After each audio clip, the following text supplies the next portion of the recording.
My name is Jason Burns. I'm a recovering addict. I overthink. I struggle with depression and anxiety. Um, thank you. My wife is Stephanie Burns out there. My sister Hope. My mom and dad is Wayne and Mona. And Lexi's back here somewhere. I can't see her. And Layla. And as Kevin said, how it come to be was we was at the cookout, and I said, it would be a good day to do it on December the 7th because emotions are flowing. And he said, "Well, let me let me look at the calendar." And sure enough, it was a Thursday. So I guess God's wanting me to do it. So here I am. Um, and when I was growing up, I was a pretty good kid until I'd say probably eighth grade or so is when I started to change. Some of my friends started hanging out with different people, um, riding around in cars, going to parties and stuff. So when I went my freshman year, um, I wanted to make a change because I wanted to be popular, want to hang out with everybody I'd always hung out with. So I started making different decisions, which started out as, fairly minor, but as the years went on, it got worse and worse.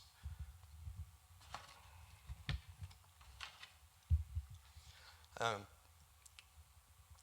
I should bring my reading glasses. uh, I'm a people pleaser. Yeah. What are they? Like a two or a three? I think I need a two. Well, I'm not sure if that's high or not.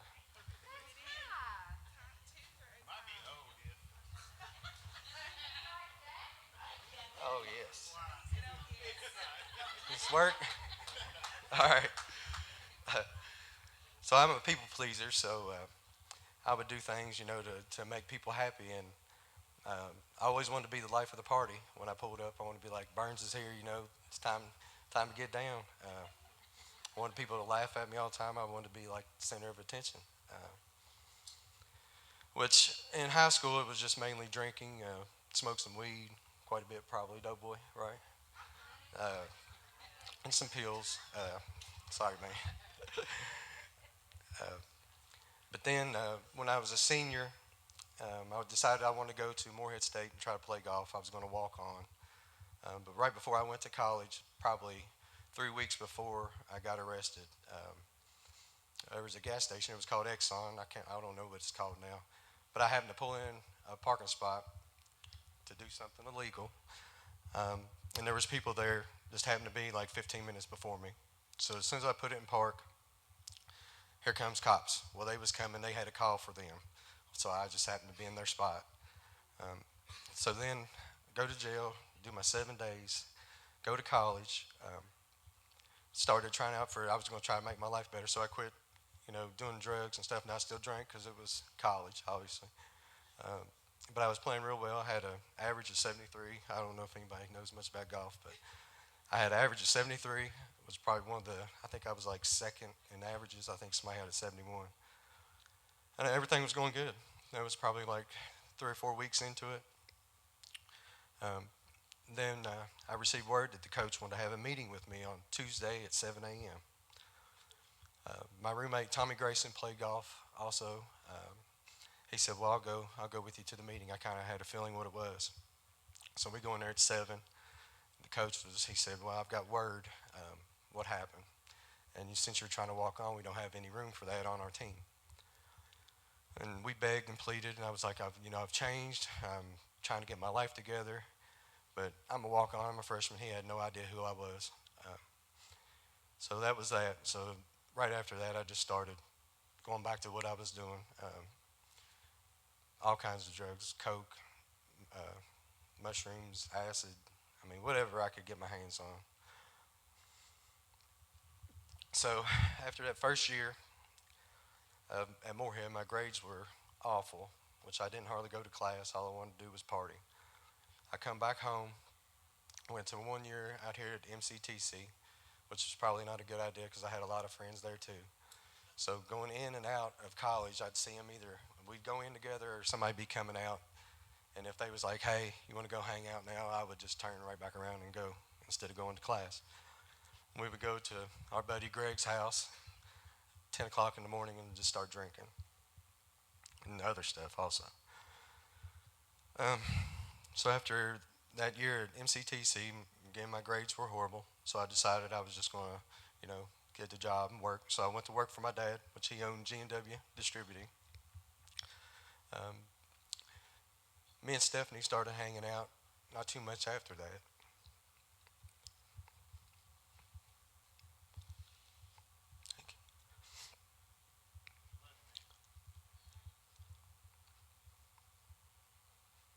So we went on our first date, February 1st, 2001, and it was I'm gonna say it was probably January, or I can't remember exactly when we found out he was pregnant with Lexi. Um, so we made a decision then we was get married. I'd planned on marrying her anyway, so let's just go ahead and get our family started.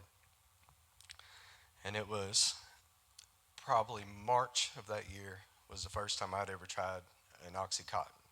I'd done, numerous other painkillers, but nothing ever grabbed me like that did.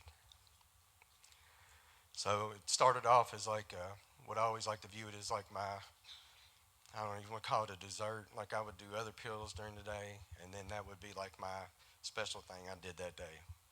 But then it quickly began that that's all I wanted because the other ones was just not, it was not cutting it. You almost get to a point in it that you don't want to die, but if you do, it's okay. You're not scared of it.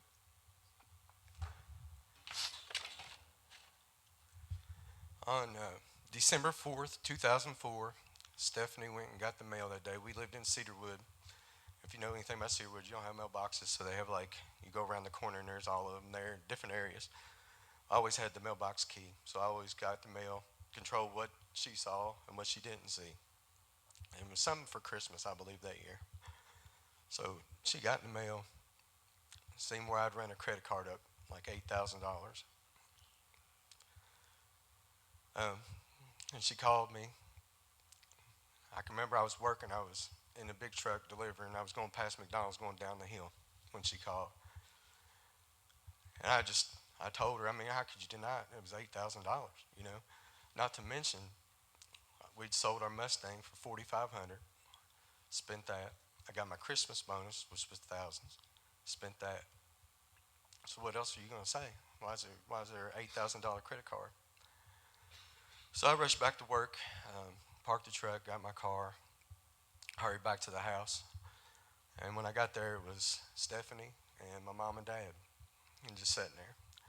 So I sat down on the couch, and they was like, "What's going on?"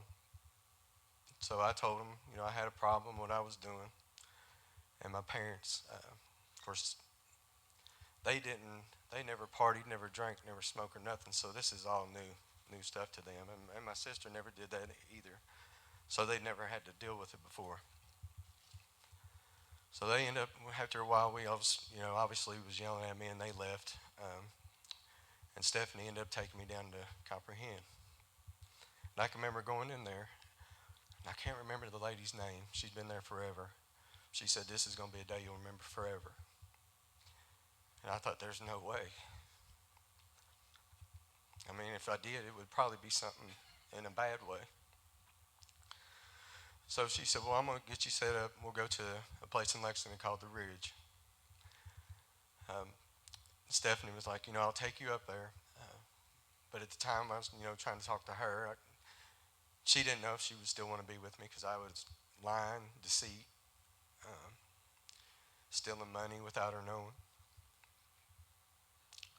And when we went up that way, I still had biggest part of an 80 in my pocket. So I had her stop in Millersburg. I'm like, I got to use the bathroom. You know how we all make excuses to do what we need to do. So I went in the bathroom and did a little bit. I go back in the car, and then we went up there. We went to go get checked in, and there was like a 30, 40-minute wait. And that time I was like, well, I still had some in my pocket, so I went into the bathroom again. I probably had half of it left at that point. So when I was in the bathroom, I got my shoe, and I ripped out like the side a little bit, just enough to stick it in there. Because I didn't want to get rid of my drugs, even though in my mind I want to quit. I mean, you know, but it was just that's just how crazy your mind is. So I get in there. Of course, Stephanie leaves. I don't know if I'll be with her anymore after that day. Get in there. They take your belt, take your shoes, look at my shoes.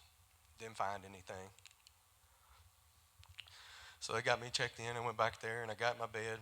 And that night wasn't too bad, where I was doing drugs all day. The next morning though, it was tough going through the withdrawals. It started constantly waking you up at night, checking your blood pressure, everything. I didn't know. I mean, I knew it wasn't good for you. I guess I reasoned with myself because it was people made it to give to people that were sick, and I thought, well, how bad can it be? I just didn't realize how strong it was. Even at the time, I knew it was strong when I was taking it, but I didn't know how it could be deadly. When you stop. So that first day, I basically just slept, didn't eat. Second day, still in bed, and I just remember thinking, I got that in my shoe. I could just go in the bathroom because there's cameras everywhere in your room, in the halls, out in the common area. Um, so I went into the bathroom, and I was standing there by the toilet, and I thought, I'm just thinking, and I ended up flushing it. I mean, I knew what I needed to do, uh, but it's like that other side of you is just like, just do this, it'll all go away, you'll feel better. So I flushed it. I got back in bed, still feeling horrible, shivering, and I prayed as hard as I probably ever prayed in my life. I just want my family back. Lexi was 2. Like I said, I didn't know if Stephanie would stay with me. They had a payphone out in like a common area, um, back where you could call, and I would call and talk to them, which it was basically like just how you doing. Didn't want to talk about our future or anything. And I can remember Lexi got on the phone. She was like, "Are you feeling any better, Dad?" And I never thought of it before, but she was right. I was sick. I didn't view it as like a sickness. I just viewed it, which it was poor decisions, but I never looked at it like that before. I need to get better. When I was laying in bed and when I was praying, I can remember just like, please let me get my family back. And I didn't like hear words, but I just remember feeling like you need to do what you need to do. It was almost like you do your part and I'll work on the rest. I know that sounds, but it was like a feeling, you know. So so fast forward like 5 days, they come back up there to pick me up. We ride home, because I was so happy to see them. Stephanie had went and run me a bath because you know how sore and everything your body feels. And I can remember in the bathtub, she was in there cooking supper, and you could smell it. I could hear Lexi playing. I thought this is perfect, you know. Nothing flashy, nothing expensive. It was just a normal day, but you know, I don't know if I'd have a normal day like that anymore. So that day, me and Stephanie had sat down, and I just told her everything, stuff that she didn't know, stuff there was things that she wouldn't have found out.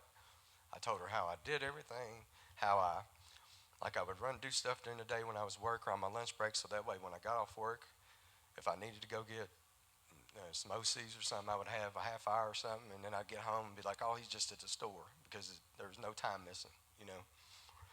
Just way too much thinking on that stuff, trying to get away with things. And she stuck with me, you know. After all the lies, everything I'd done, then it would have been probably it would have been easy to walk away, and probably honestly the smart thing, because that wasn't the first time. She'd caught me a couple other times, and I just like everybody would be like, oh, it's the last time, I'm gonna quit, and it may last 3 days, and I'd be right back at it. And then probably three weeks after I got home, we had some friends, and they was like, "Come on over," and we haven't went anywhere. And I was always kind of nervous after that for a while to even go anywhere. So we get over there, and a couple of my buddies was like, "Let's go get. We had to get our daughter some diapers. You want to ride?" I was like, "Okay, I'll ride with you." Well, we leave their house. Don't turn towards anywhere to get diapers. Go down the hill, pull up to this house, and they go in. I stay in the car. I don't know how long we was gone. Stephanie was trying to get a hold of me. I didn't answer the phone. So I thought, what am I gonna say? I didn't want to get in trouble, but I also didn't want to get my friends in any trouble either. So they come back out, crushed one up, and was like, turned and went to hand it to me. And I told them no. And that was the second time that I had something where I could have done it, and I didn't. And I knew then that I was done. Like, no matter what, I had to do it.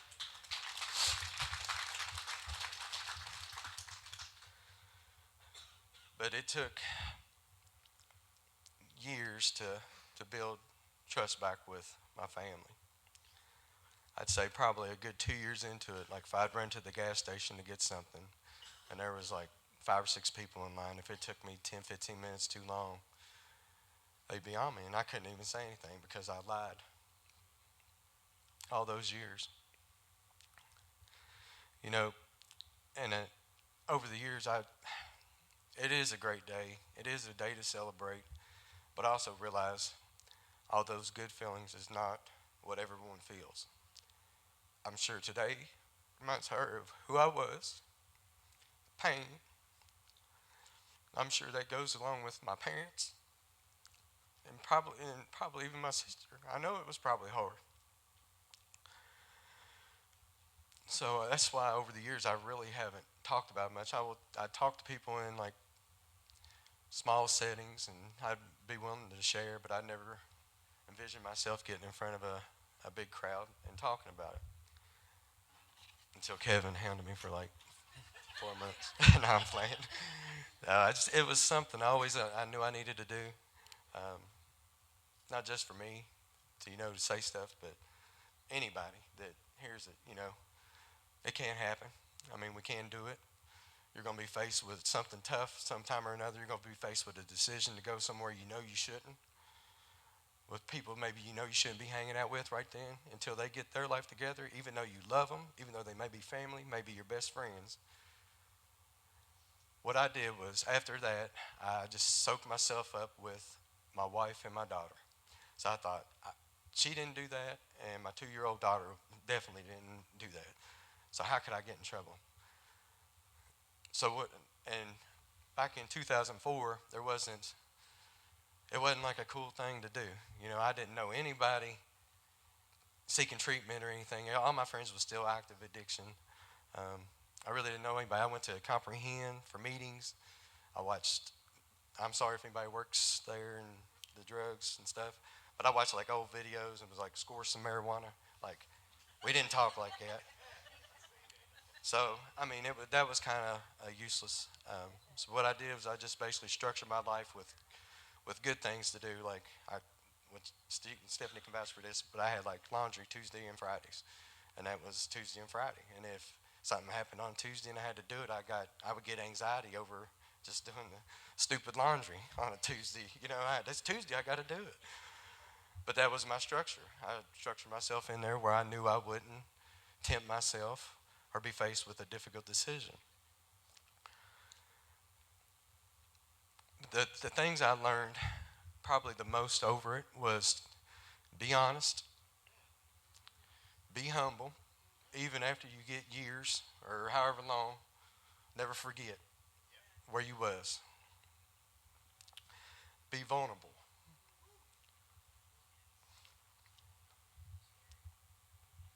But I've shared ever since we went to church here. I think Stephanie came the first week. Maybe it was the third weekend when I came. We've done small groups. I've shared it in every small group, and that helped me become more comfortable talking about it with people because everybody was so supportive. Um, when I I'd say Lexi was 10, and I think Layla was 11. I told them my story, um, not not to scare them, but I wanted them not to make the same decisions that I made and mistakes. Lexi didn't talk to me for like 3 days because she was so mad. So I mean, I don't blame her, but I hung the moon. I was her dad, and then I showed a chink in my armor that I wasn't the strongest. And it's hard to do as a man. You're supposed to be the rock of the family. It's hard to say you need help. You're supposed to be the strong one. Over the years, I've thought about it. Would I change it? For the longest time, I was like, I wouldn't change a thing. It made me who I am. The further I got down the road, I wasted some years. I wish I could change it. I can't, but I wasted time. That's why I've really never went out and did anything like this. I always felt like the drugs kind of robbed them of time anyway. Why should it rob any more time from them? So today, my wife's a youth pastor. It's wild. Uh, I'm a middle school boy youth group leader. So it's wild. Uh, it took a while to get here, but you can do it. You just got to stay at it. That's all I got, I think.